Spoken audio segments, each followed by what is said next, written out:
My mother-in-law, Evelyn, threw a sealed white envelope onto the dining room table right between our dinner plates and announced to the entire family that my 4-year-old daughter wasn't her son's child. She looked smug, crossing her arms like she had just delivered a fatal blow to my marriage. She had secretly swabbed my daughter's cheek during a weekend visit and paid for an expedited lab test to expose me.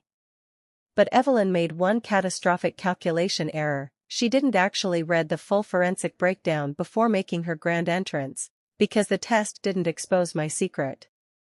It exposed hers.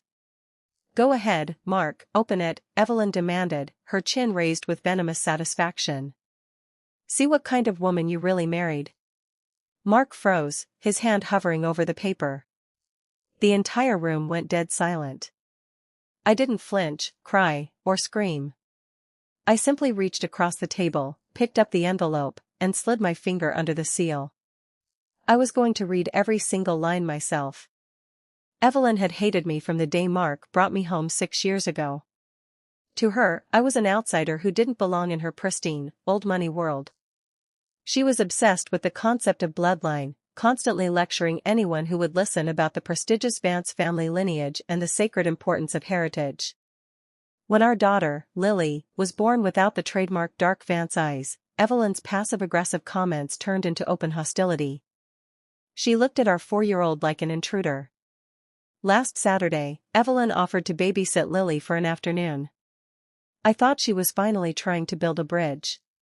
Instead, she used that time to secretly swab Lily's cheek with a commercial testing kit she'd ordered online. She wanted a weapon.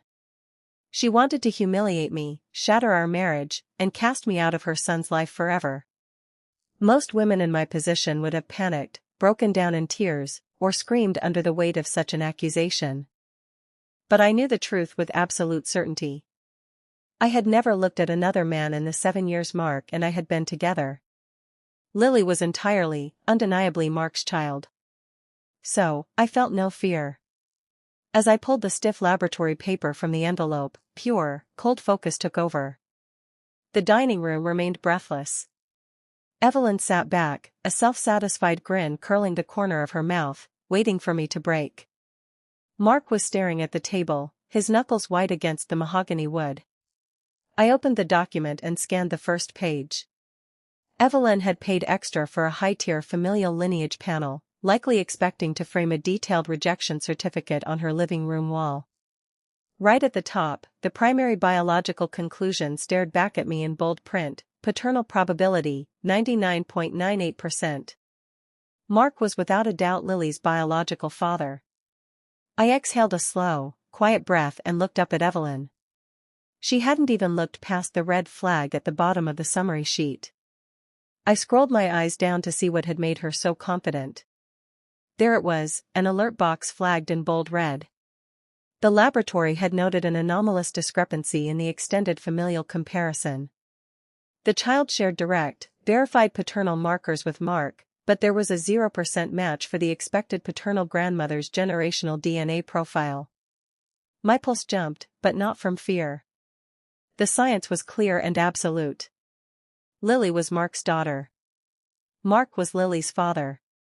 But according to the genetics mapped right there on the certified page, Mark was not Evelyn's biological son.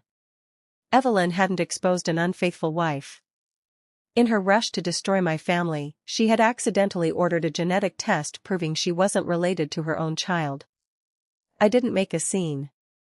I folded the paper, placed it back into the envelope, and quietly told Mark we were leaving. Evelyn smirked, convinced she had won and that my silence was a confession. She had no idea the trap she had walked into. The next morning, Mark and I went to a certified clinical genetics laboratory in the city. We paid for an expedited, legally binding family panel that tested all 3 of us, Mark, Lily, and a discrete sample from Evelyn's favorite teacup that she had left at our house. While waiting 72 hours for the results, I utilized my background as a paralegal to pull public archives and historical county records.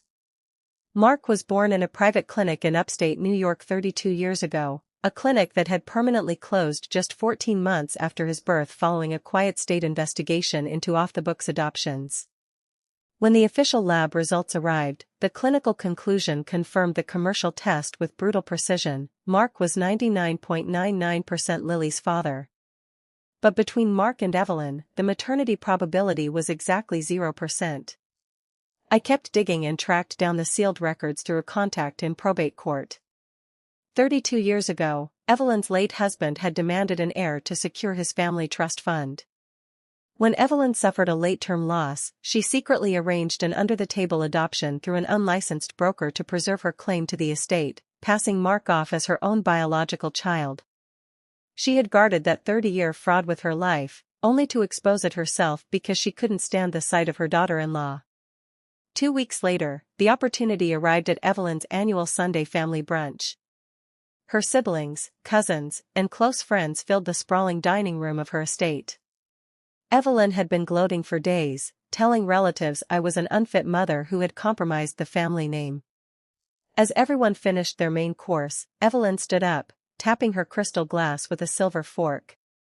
"Before we have dessert," she announced, casting a venomous look at me, "I believe an apology is owed. Certain members of this table have disrespected our family heritage for far too long." The room fell quiet. All eyes turned toward me, expecting a breakdown. Instead, I calmly reached into my bag and pulled out a thick, blue legal folder. "You're right, Evelyn," I said, my voice steady, cutting through the silence. "Family heritage matters. Which is why Mark and I wanted to share these updated clinical findings with everyone." I walked over and placed the folder directly in front of her. "What is this nonsense?" she snapped, opening the cover. "It's a certified forensic lineage report from the State Medical Laboratory," I replied, loud enough for every guest to hear. "Page 1 confirms Lily is Mark's daughter with 99.9% certainty." A murmur of relief and confusion rippled through the guests. Evelyn's face hardened. "Then why did the first test fail the lineage match?" "Turn to page 4, Evelyn," I said softly. "The test didn't fail Lily. It proved that you share 0% biological markers with Mark. And behind that report is the documentation from the St. Jude private clinic from 32 years ago, detailing the private adoption you had to claim your late husband's trust." The color drained from Evelyn's face. The entire room went dead silent.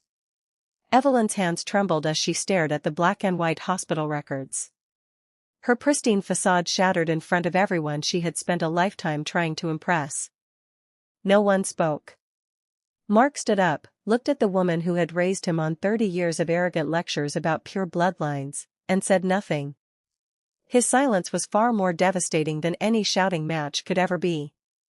He took my hand, lifted Lily into his arms, and walked out of that house without looking back. We cut all contact that afternoon. The family trust fund launched an immediate legal audit, and Evelyn was left completely alone in her massive estate, surrounded only by the hollow pedigree she had manufactured. Mark discovered his true biological roots through a legitimate registry a year later, finding a warm, grounded maternal family that welcomed him with open arms. Evelyn set out to destroy our family with a single swab of DNA, but ended up destroying only herself. True family isn't built on fabricated prestige, it's built on truth.